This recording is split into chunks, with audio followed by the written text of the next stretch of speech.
il y a un morceau de Phil Collins dont tout le monde connaît l'intro. Cette intro est tellement connue qu'elle a même eu le droit à sa trend sur TikTok. Mais voici la vérité, même les batteurs ne vont jamais plus loin que l'intro. Ce break est tellement mythique qu'il a complètement éclipsé la suite. Et pourtant, le véritable trésor se trouve au-delà des premières mesures.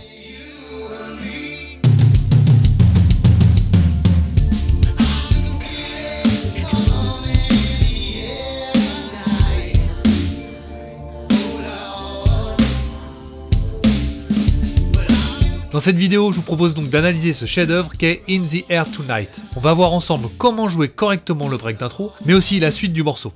Et vous allez voir qu'elle est tout aussi intéressante. Phil Collins y joue une partie de batterie super originale avec des passages de tomes comme lui seul en a le secret.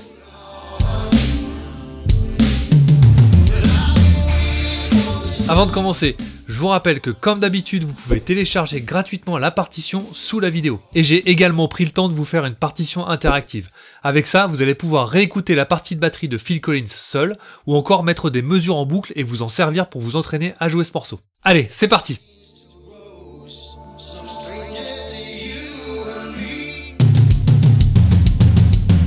On va commencer par ce fameux break.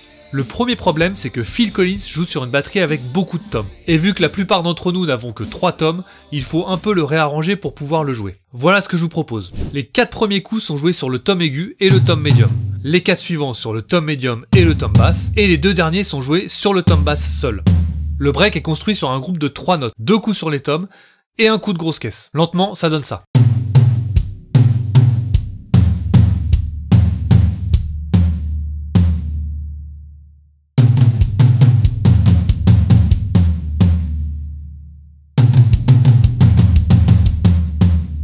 Maintenant qu'on a cette intro, on va regarder de plus près comment il joue sa partie de batterie, car elle est vraiment très originale. Mais avant ça, laissez-moi vous présenter rapidement le sponsor de la vidéo d'aujourd'hui. Il s'appelle Tomplay et c'est un site sur lequel vous allez pouvoir trouver des partitions interactives et jouer sur des centaines de morceaux connus où la batterie a été enlevée. Grâce à Tomplay, vous pourrez aussi mettre des passages en boucle ou ralentir les parties difficiles pour maîtriser plus rapidement vos titres préférés. J'avais fait essai de Tomplay dans une vidéo et j'avais vraiment été impressionné par la quantité de morceaux et de styles de musique disponibles. Vous y trouverez forcément votre bonheur et en plus il y a très souvent des promos pour choper l'abonnement pour pas cher. Le plus simple, c'est encore d'aller cliquer sur le lien sous la vidéo pour avoir 14 jours d'essai et vous faire votre propre idée. C'est simple, Phil Collins ne joue aucune cymbale. C'est un morceau qui a marqué son époque et il n'y a pas un seul coup de charlet. Je sais pas si vous connaissez d'autres tubes de cette ampleur où le batteur se contente de la caisse claire et de la grosse caisse, mais je trouve ça quand même assez fou. Voici les 2 premières mesures.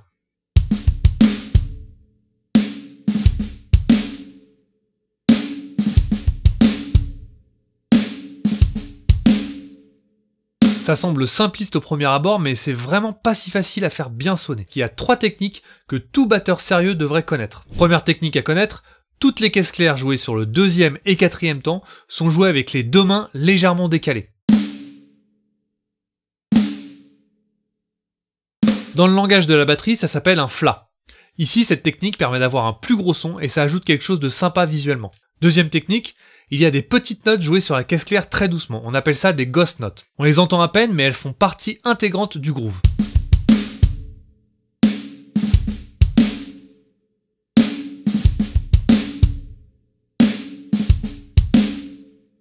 Et si vous les jouez trop fort, ça ne sonne plus du tout pareil.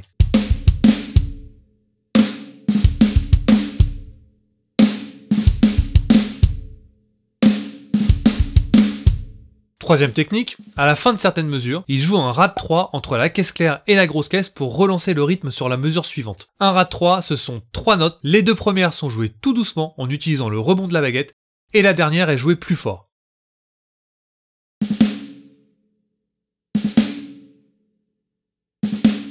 On peut le jouer uniquement sur la caisse claire, c'est la version traditionnelle qui vient du tambour militaire, ou le modifier et intercaler un autre élément de la batterie, par exemple une grosse caisse, comme fait Phil Collins ici.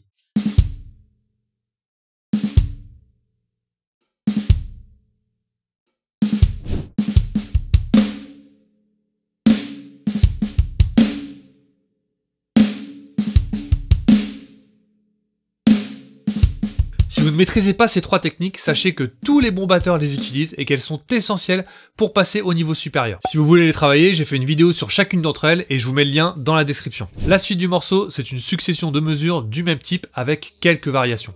Pour vous entraîner à les jouer, utilisez simplement la partition interactive.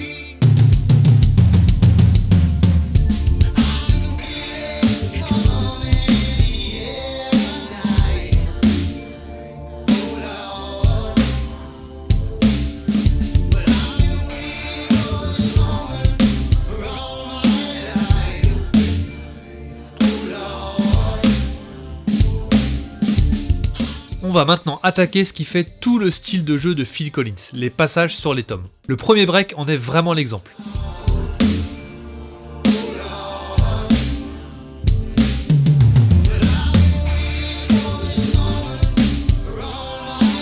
Alors, qu'est-ce qui fait qu'il est si particulier? En fait, il est à cheval sur 2 mesures. La plupart du temps, dans le rock ou la pop, les breaks finissent une mesure et on attaque la mesure suivante par une crash.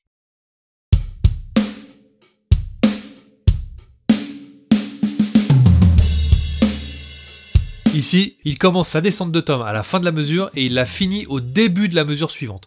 Ça va créer une tension et une dynamique particulière. Ça rend le break plus imprévisible et accrocheur. Avant de passer au break suivant, je le joue au ralenti pour vous aider à le travailler.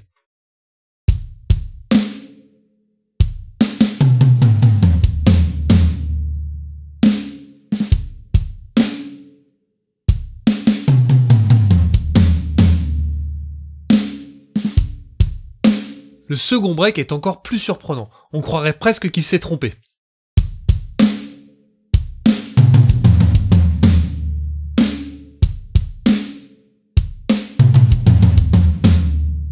On retrouve la structure du premier break avec ce passage de tome à cheval sur les 2 mesures. On reconnaît aussi le break de l'introduction avec les coups joués sur 2 tomes en même temps. Mais ce qui est étonnant ici, c'est que sur l'ensemble du morceau, il joue la caisse claire sur le 2e et le 4e temps, même pendant les breaks. Dans ce passage, il stoppe cette dynamique en déplaçant la caisse claire d'un demi-temps. Ça crée une cassure qui peut surprendre au début, mais en même temps, ça retient bien l'attention de l'auditeur. Avant de finir cette vidéo, je vous en montre un dernier.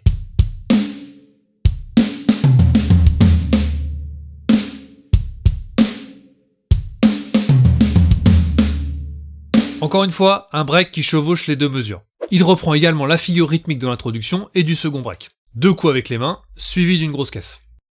Mais la distribution sur la batterie est légèrement différente.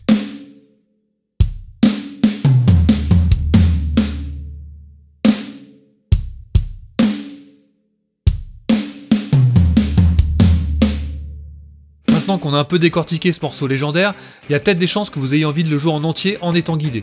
N'oubliez pas que vous avez accès à la partition PDF et à la partition interactive dans la description. Mais pour jouer tout ça correctement, il va falloir que vous soyez au point sur les techniques de caisse claire que joue Phil Collins.